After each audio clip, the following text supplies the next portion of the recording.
from the local station. This is Weather Authority Weekday. And welcome to a Friday weekday. I am meteorologist Michelle McCormick. Good to be with you.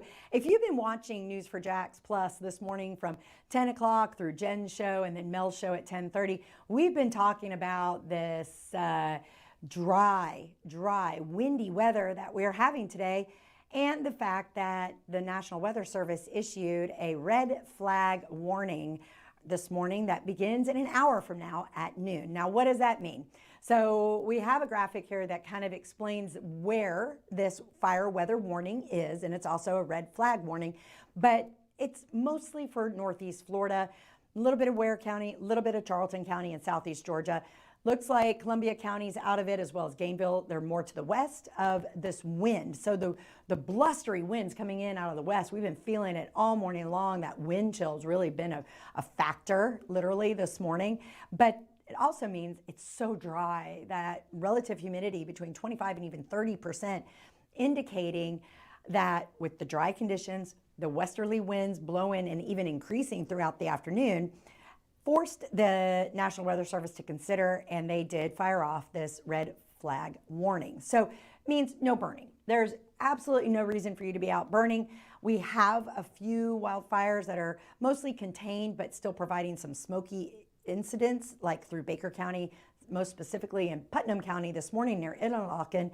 We had roads closed because it was still so very thick, the smoke. Well, what can happen when we have these super gusty winds out of the west?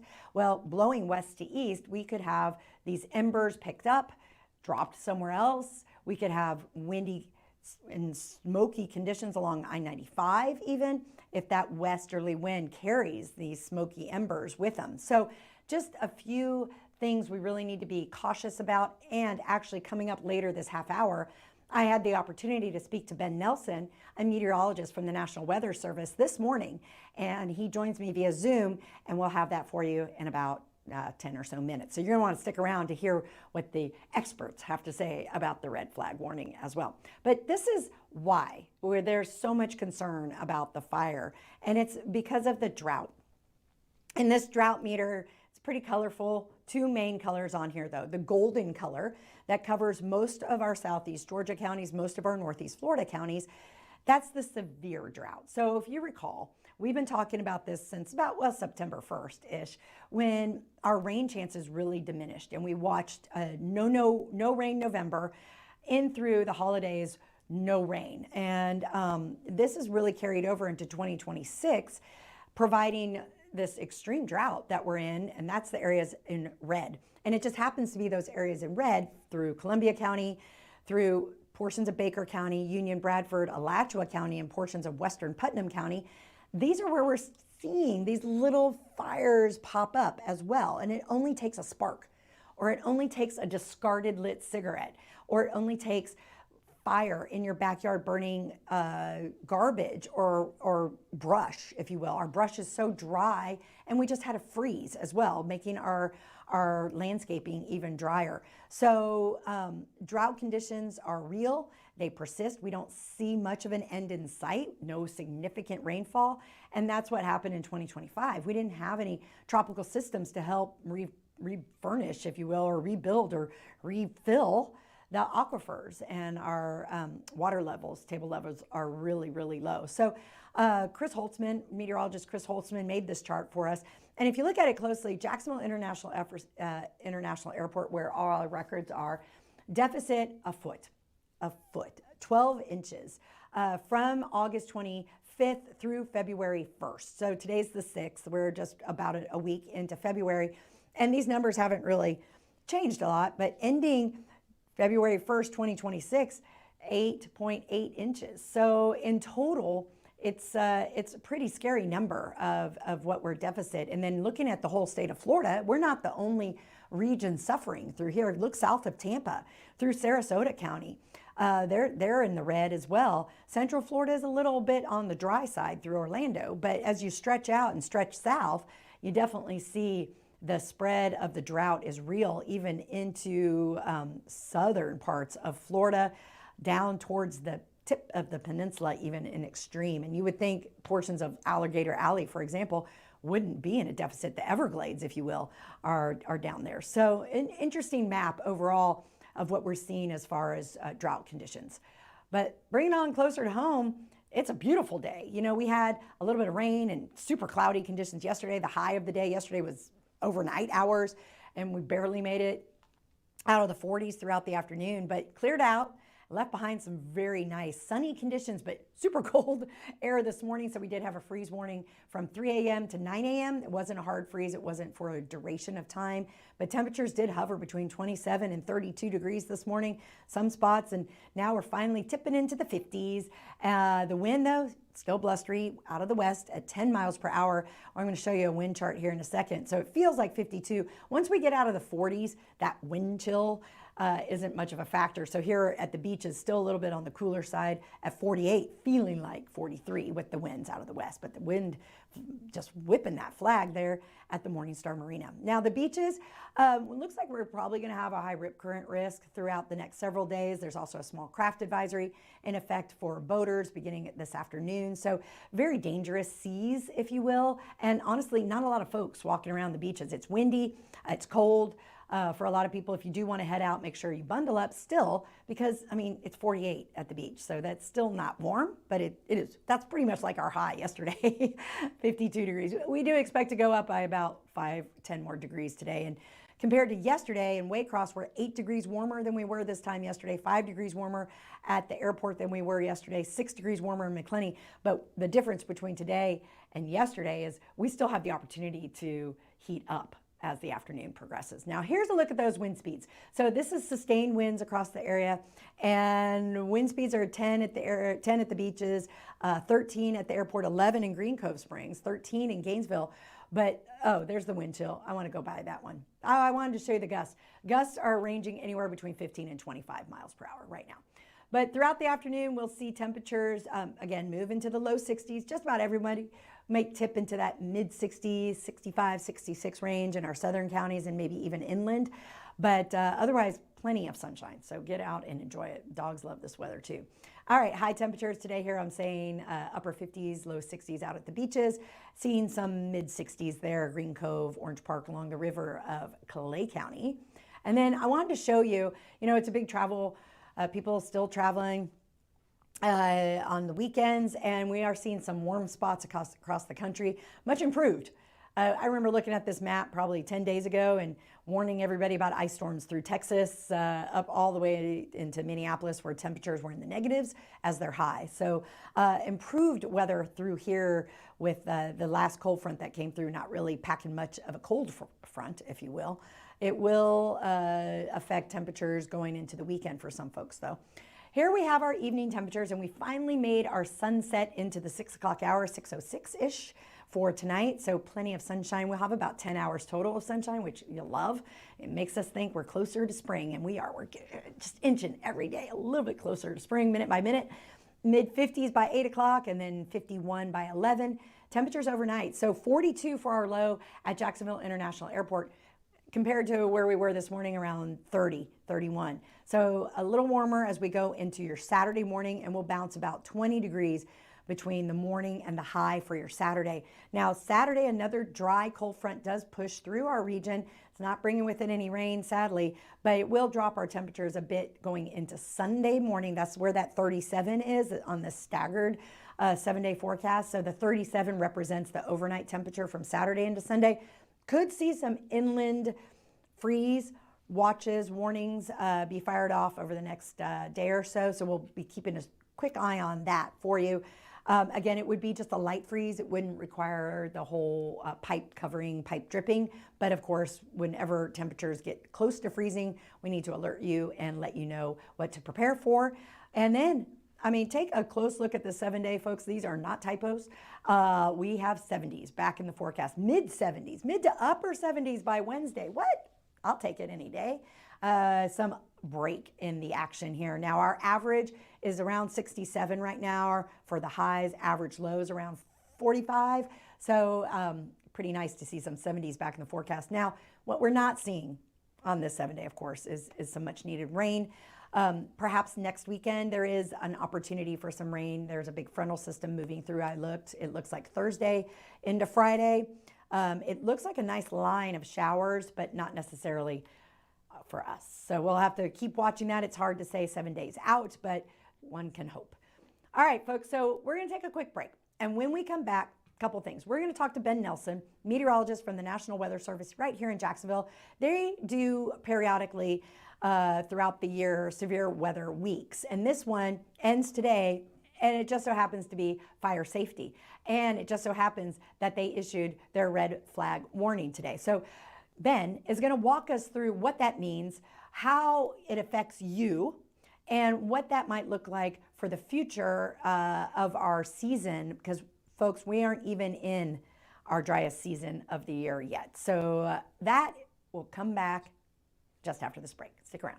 Ben Nelson from the National Weather Service right here in Jacksonville. Ben, let's talk about what's going on. I know you guys are working on severe weather week, but we have some interesting alerts that just were issued today. That's right, Michelle. Good morning. And today is going to be one of those days where we have extreme fire danger potential. We've issued a red flag warning, basically for all areas east of Interstate 75 in Northeast Florida. We're expecting westerly winds to really increase and become gusty this afternoon. We know that we've got the ongoing severe to extreme drought conditions in our area. We are down here in Jacksonville almost a foot of rain if you take it back to September 1st of last year, when we really started to dry out during the fall months. And, those drought conditions, very low humidity values, all the freezes that we've had recently, that's really dried out everything on the ground. We had a record 8 straight nights of sub-freezing temperatures that tied our record here in Jacksonville. So the conditions out there are just tinder dry. And we know that we've had, several wildfires across our area here during the past week that have forced, road closures, school closures down in Putnam County in particular. So we felt that the conditions today were severe enough for us to go ahead and issue that red flag warning. Yeah, when was the last time? I was sitting there going, when I saw it come through this morning, I was like, I don't know if I've ever seen a red flag warning. Right. It's been a while. We have not issued one here this year. We probably issued 1 or 2 last year, but it is a very infrequent product, simply because, we often have, breezy winds and low humidity, but we don't often have the drought conditions that we now, have had and have been experiencing since the late fall months. So, Yeah. That combination of really dry conditions on the ground and the strong winds and low humidity values, that will exacerbate any wildfires that are ongoing or potentially develop this afternoon. Yeah, and the chance of the current conditions, even with some of the fires from earlier in Baker County and Putnam County specifically, those westerly winds, any potential blowing smoke to the east along with that? Yes, that's certainly something that we are concerned about. Like you said, with that westerly wind direction, that's going to direct any smoke plumes towards the I-95 corridor, and where a lot of our population resides here in Northeast Florida. And we know that a lot of folks are very sensitive to smoke, particularly wildfire smoke can really prompt allergic reactions in people. So one of our safety messages, if we do find ourselves, impacted by smoke this afternoon in the Jacksonville area or anywhere in Northeast Florida, is to use that N95 mask. That will help filter out a lot of the particulates in the atmosphere that are contained in that smoke. So that can be one safety item. Find that mask that we all had, during COVID times, and that might be useful this afternoon if you're planning on going outdoors. That's a great piece of advice. What do you recommend? And I know you're trying to get this messaging across during your severe weather week. What are you telling people to help prevent any other brush fires from sparking? Right, you need to really be careful. Our grass is all dormant and dried out. So keeping a lot of people park their vehicles on grass or grassy surfaces, and you want to kind of avoid doing that. That your hot engine can provide sparks that could potentially ignite a wildfire. in order to prevent fires, we really encourage folks to get outside this weekend and build like a defensible space around their property. That area within about 5 feet of the exterior walls of your home. You don't want to have any vegetation, particularly now, potentially dead vegetation from our freezes in that 5-foot zone around your house. And really, you should extend that out even further, for larger bushes or things that might have died during these freezes. So building that defensible space around your home will help if we do have a wildfire. The thing that happens usually is the strong winds will spread the embers and little smaller pieces of wood that are on fire. That'll go airborne and potentially land on your roof or on your property. And if you can build that defensible space, particularly up to about 30 feet away from your home, the less items that you have that are potentially combustible in that 30-foot zone, the better you may fare if a wildfire does unfortunately affect your community. Well, that's great advice. Now, do you recommend if people get out there with their hose or turn on their sprinklers and maybe wet their yard a little bit as well? That can certainly help. We may have some more frosty conditions Saturday night and early Sunday, so you don't want to necessarily turn your yard into a skating rink. But no, yeah, trying to provide as much moisture as possible, could help. Although the wind this afternoon is going to dry out just about anything. You're going to be battling that if you decide to water, during the peak hours of the day. So, but yeah, any sort of clearing of that dead vegetation away from your home will potentially help out in a wildfire situation. That is great advice. Anything else we need to let people know before I let you go? Well, our peak wildfire season typically isn't until later in the spring. So we're kind of entering this pretty early. So we really do urge folks to get out there and start to prune away, the dead vegetation. I know, some plant experts tell you to wait, but you certainly don't want any dead vegetation in that defensible space around your home. So it's going to be nicer this weekend, at least during the day. Temperatures potentially around 60, and it gets even nicer next week. So use the nice weather, get outside and try to, mitigate your property from the potential from wildfires, because we may be dealing with this for several months, before you get the summer rains to arrive around Memorial Day.